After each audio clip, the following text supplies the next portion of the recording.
Welcome, and we'll start, of course, with our bracha. Baruch atah Adonai Eloheinu melech haolam asher kitshanu b'mitzvotav v'tzivanu la'asok b'divrei Torah. Amen.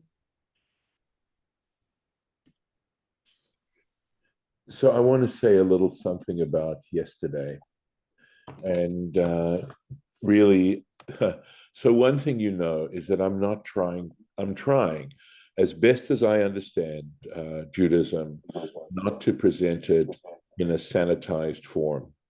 That it's so in some ways so easy to just try to look at the bright and the happy sides and the sides that fit in neatly to whatever cultural norms happen to be in place at that time. And I try not to present it in that kind of way, but at the same time, of course, you know that I try to understand it in a way that fits better with my own sense of values, etc., etc. So I admit I massage it, but I hope that at least because my initial desire is to understand it on its own terms, that what I try to do with it after I've tried to understand it on its own terms is a different thing than simply sanitizing it.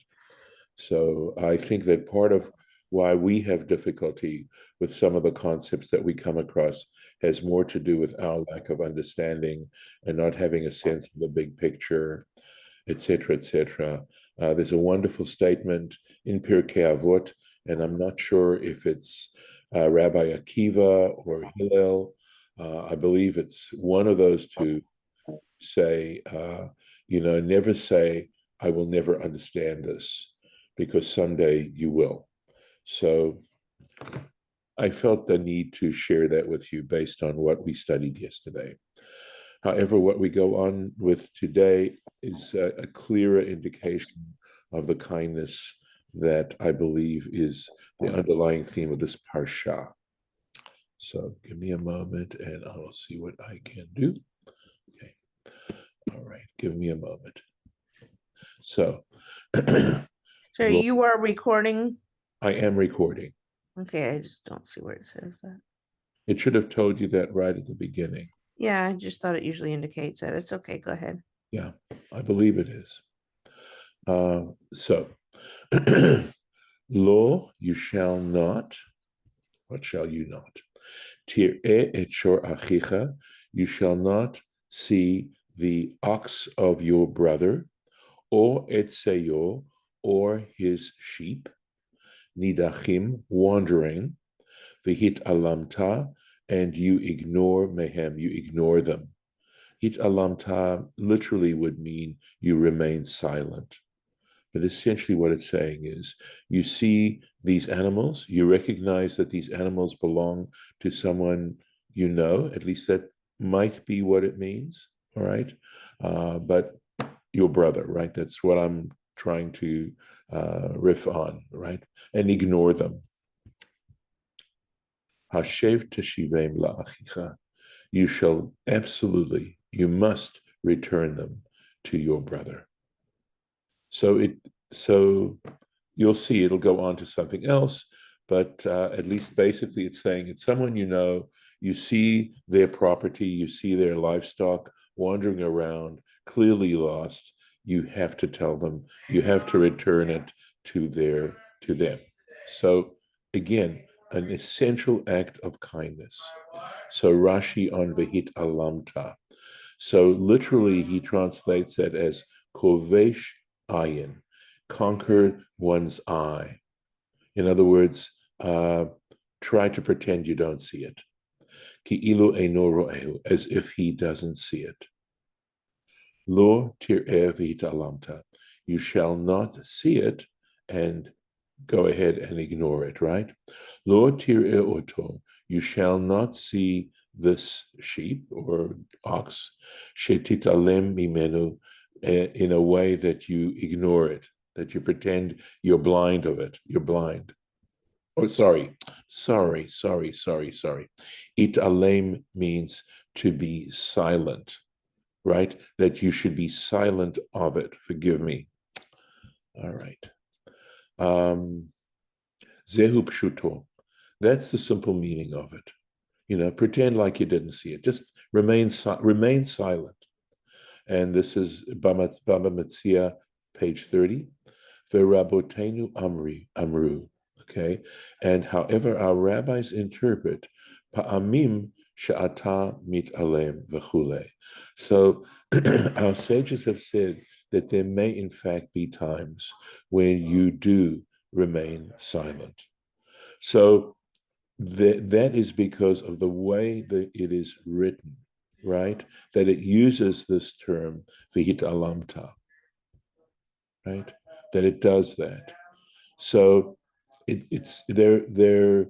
The way you can read this sentence, right, is you may see the sheep or the ox of your neighbor wandering, and you may remain silent. There may be times when you do remain silent, okay, or you ignore it. So, what exactly those? Okay, so here we go. Here in this particular, looking at this particular Torah Tamima here, he discusses it here. He says, Tanu Rabbanan, right? Our rabbis have taught, Vehita alamta, and you shall remain silent. Pa'amim she'ata mitalem. There are times, circumstances alter cases, right? There are times when you do remain silent. Upamim she'i'ata mitalem. And there are times when you don't remain silent. Ha-ketzad. What are we talking about? Haya kohen. If this individual was a kohen, vahu bevet hakvarot, right? And this animal, I believe, is what he's talking about, is in a graveyard. Or shayazaken. Or there might be a case where the person is elderly, right? Ve'eno lefik fodo, and it would not be something that he should have to do, given his age and the respect you have to show to someone who's elderly.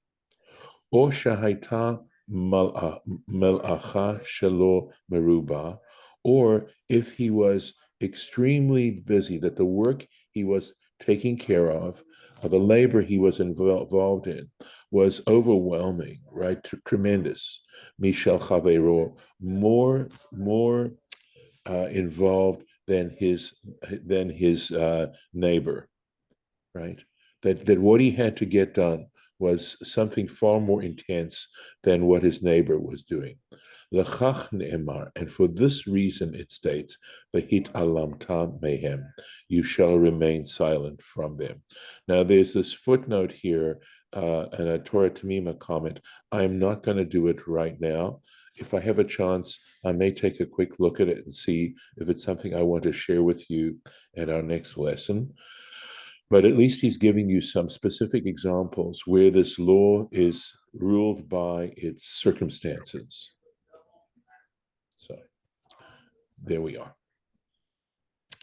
Ve'im lo karov achicha elecha, but if your neighbor, your brother literally, is not close to you, velo yedato, or you don't even know who this or ox or sheep belongs to, you don't know. Asafto el toch betecha. You shall gather it into your home. V'haya imcha ad darosh achicha oto, and this animal should be with you until your brother seeks it out, looks for it, because you don't know who this person is, or they're so far away, they're in another country somewhere, right? You know who it belongs to, but you know that they're not around. They're in Australia, okay? Or anywhere really distant, or you don't even know who owns it. But the fact, I mean, we'll finish this sentence up. And you shall return it to him. So this, of course, raises some different things. We're talking about an animal, and an animal consumes food. But again, it's really giving a specific of the way in which we would apply that the question that Cain asked God, am I my brother's keeper? And the answer is, of course, no question about it. We are responsible. We are mutually responsible for one another. So, yeah. Lauren, do you have a question? No. Okay, all right. So let's take a look at the Rashi on this. Sorry, just trying to get it. Here we go. Ad darosh achicha, until your brother seeks it out, right? And again, this is this Baba Metzia. This is actually page 27. V'chi ta'ale al dacha, and can you imagine, would you even imagine, sheyitnehu lo kodem sheyidrashehu? Oh, I'm sorry, I'm going to retranslate this. And should you consider that you should actually give it to him before he asks for it, where he seeks it out, all right? Ella darshehu, but what it's saying is, check him out. Check out this person, Shalo Yehe Ramai, that he not be a cheat. Because of course we know. I remember this sort of joke back in grade school, right? Of the fact, that this person puts an ad in the paper saying, "I have found $1,000 bill. Will the owners please line up to have it returned to them?" Right. So the Torah is considering human nature here, right? In other words, make sure that this is in fact the correct owner. So just a little Rashi there. V'hashevota, you shall return it to him. So why wouldn't we think that, right? Why is the Torah saying this? Shetehe bo hashava, okay, that there should be a return to him, shelo yochal beveitcha, so that he does not. In other words, what it's saying is that if the animal stays in your house, kedei damav, in other words, the amount of food that the animal consumes, the amount of care that you have to provide the animal goes above the value of the animal, right? V'tit ba'em mimenu, and you claim it from him. So the idea of returning the animal here is that the amount of time that the animal, I believe, is staying with you doesn't exceed the cost of the upkeep of the animal, of the animal itself, the value of the animal itself. Mikan amru, from this they derived, kol davar she'osev ochel, that if it is something that actually works, does work and consumes food, ya'aseh v'yochal, that he should in fact use the animal to work, and he should feed the animal, and the animal should eat. So you don't want to be in a situation. The Torah clearly, and the way the rabbis are interpreting this, is clearly trying, at least, and from the little bit that Rashi's sharing with you, are trying to consider all the sides that are involved in this particular mitzvah, and the fact that it isn't just a one-sided affair, but there are implications on both sides. So if in fact it's an ox and you can use the ox to plow and you're feeding the ox, even though it doesn't belong to you, you should have the ox work. And that way you're not going to feed the ox to a point where you've now paid basically for the ox or beyond, right? Look at this. But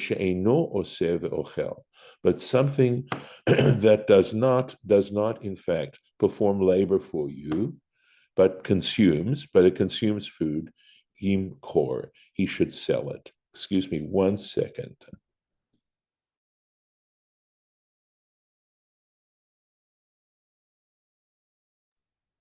So again, this is opening up some ideas here of how you try to do something that's beautiful and right and shows mutual concern for people, even strangers.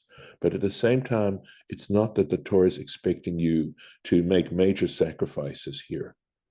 So that's when it says you shall return it to him, there are circumstances where you would not be returning it to him.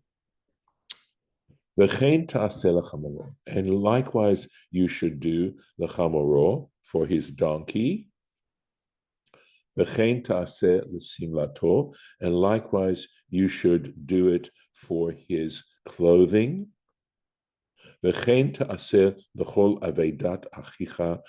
likewise, you should do this for any lost object of your brother, asher tovad, which is lost, mimenu, from him, umitzata, and you find it. Lo tuchal lehit alem. You are not able to, right? That's literally what tuchal means. You are not able to be silent. So, of course, what does it mean? You're not able to, lo tuchal lehit alem. Here's the Rashi, lichvosh einecha, right? To pretend you don't see it. Ki'ilu eincha ro'eh oto, as if you are not able to see it. To overrule your eye, to conquer your eye. Let's see if there's any more Rashi in there. There we go. All right. So that's what the Torah has to say about finding lost objects, right? It isn't losers, keepers, losers, weepers, finders, keepers. It's not that at all. But there are circumstances that are obviously involved in this particular issue. Rabbi? Yes, Harlan. Okay. If I find something, whether it's clothing or whatever, and the person comes to me and says that's his, he's got to identify it. I'm not going to give it to him until he really identifies it thoroughly, because he might just walk away and with something precious to somebody else. Right. You got to identify the person, what was on the clothes, what and so forth and so on, to make sure that it's the right person you're giving it to. Well, of course, that is a situation where you don't know whose object it belongs to, right? In a case where you know it's your friend's object, if you know the person and you know that this person, even if you don't know this person personally, but if you recognize that it belongs to that person, then you wouldn't do it, okay? It just depends on the circumstances. So the Torah is basically, and the way the commentary, the rabbinic treatment of this is to try to see how the Torah is actually implying those sorts of things. And the issue of returning lost objects is an important issue, because it's not talking about we want to avoid stealing on our side, but on the other hand, so we want the responsibility, but at the same time, there's a bunch of issues involved in that responsibility. So yes, we dealt with a situation with you don't know who owns this thing. Someone comes and claims it. Then you need to ask him. You need to ask that person about how they identify it, to make sure that they're not cheating you. Rashi actually said to make sure they don't cheat. Right. Let's go on with one more. Lo tir'eh, you should not see et chamor achicha, your brother's donkey, or shoro, or his ox, noflim baderech, falling along the way. In other words, they clearly are maybe overburdened. V'talam tamehem, and again, you shall be silent, right, regarding them. Hakim takim imo, you shall certainly lift up, right, reposition, help lift up with him. This little imor is actually very important, right? So, hakim takim, you shall certainly make sure that the animal, to help him pick up the animal. Zo te'ina. So what it means is when it says you shall pick up, Baba Metzia, again, obviously Baba Metzia is dealing with this particular issue. Zo te'ina. He says this lifting up stuff is helping him load it. Lahat in masa'o, to lift up, pick up the load, the burden, shenafal me'elav, which fell off of the animal. Okay. So, imo, with him. So this is this imor that I was telling you about. Im ba'ala, together with the owner of the animal. Aval im halach v'yashav lo, but if the owner went and sat down, amar lo, and said to the person, said to you, right? Ho'il v'alecha mitzvah, since this is your mitzvah, since you're the one who's commanded to pick up the animal, or pick up the, in this case, it's saying, pick up the burden of the animal. Imratzita liton to, okay. If you want to pick up, if he wants to pick it up, right, pick up the stuff, liton ta'on patur, and if he doesn't want to, in fact, lift up the animal, okay, you don't lift up, sorry, the burden, he doesn't have to, and that's the imor, right? The person who owns the animal can't just say, well, it's your mitzvah, it's not mine, so you go and pick up the burden and reload the animal. I'm just going to sit down and watch you do it. Now, again, there are situations, right? There's situations. Rashi isn't going to into it, but really from what we read before, what happens if the person who's leading this animal is an aged person, right? And just isn't really able to do this kind of stuff? Well, that's a different story. And that might affect the way in which this mitzvah is actually applied. But essentially, it's basically saying that the person, who owns the animal is still responsible. And you are then responsible to help him reload the animal. Lo yiheh chli gever al isha. The clothing of a man should not be on a woman. V'lo yilbash beged simlat isha, nor should a man wear the clothing of a woman. Right? So a woman shouldn't wear a man's clothing, and a man shouldn't wear a woman's clothing. Ki tu'avat Hashem Elokecha, because this is considered something disgusting to God, to the Lord your God. Kol oseh ele, anyone who does this kind of stuff.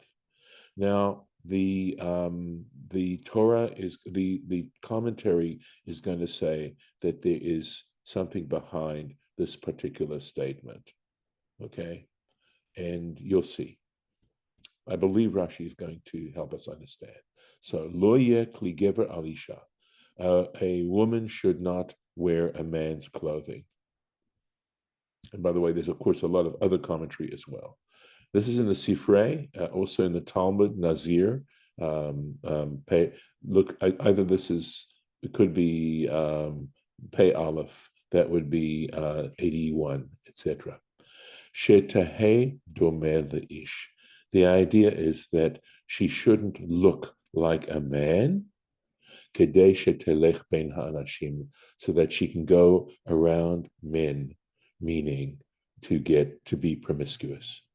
She'ein zo ele l'shem ni'uf, because this is only for the sake of promiscuity. So it's not simply saying, right? It's not saying that a woman isn't allowed to wear pants. It's not saying that.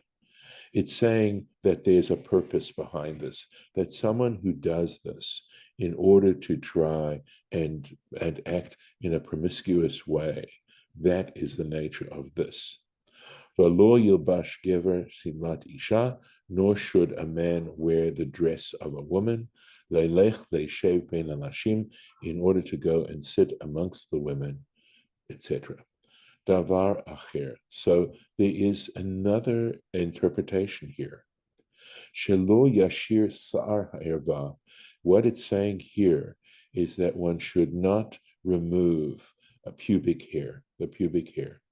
V'sha'ar shel beit hashchi, nor it means the hair underneath your armpits.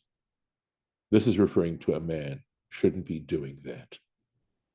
Ki to'avat, so he's going to discuss the term to'eva, right? Lo asra tova. The Torah only forbid this particular practice. Ela lavush hamavi lidei to'eva.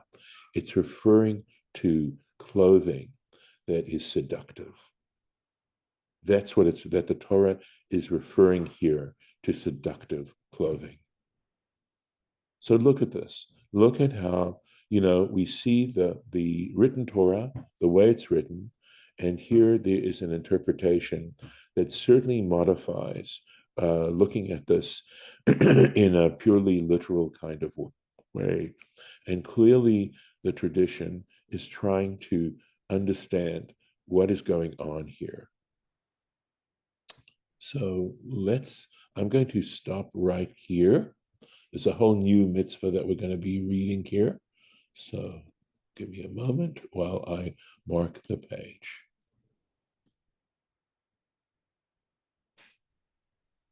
And here we are. And I want to give you a chance for any reaction that you might have. Any thoughts, any reactions before I stop the recording. Yeah, I have a thought.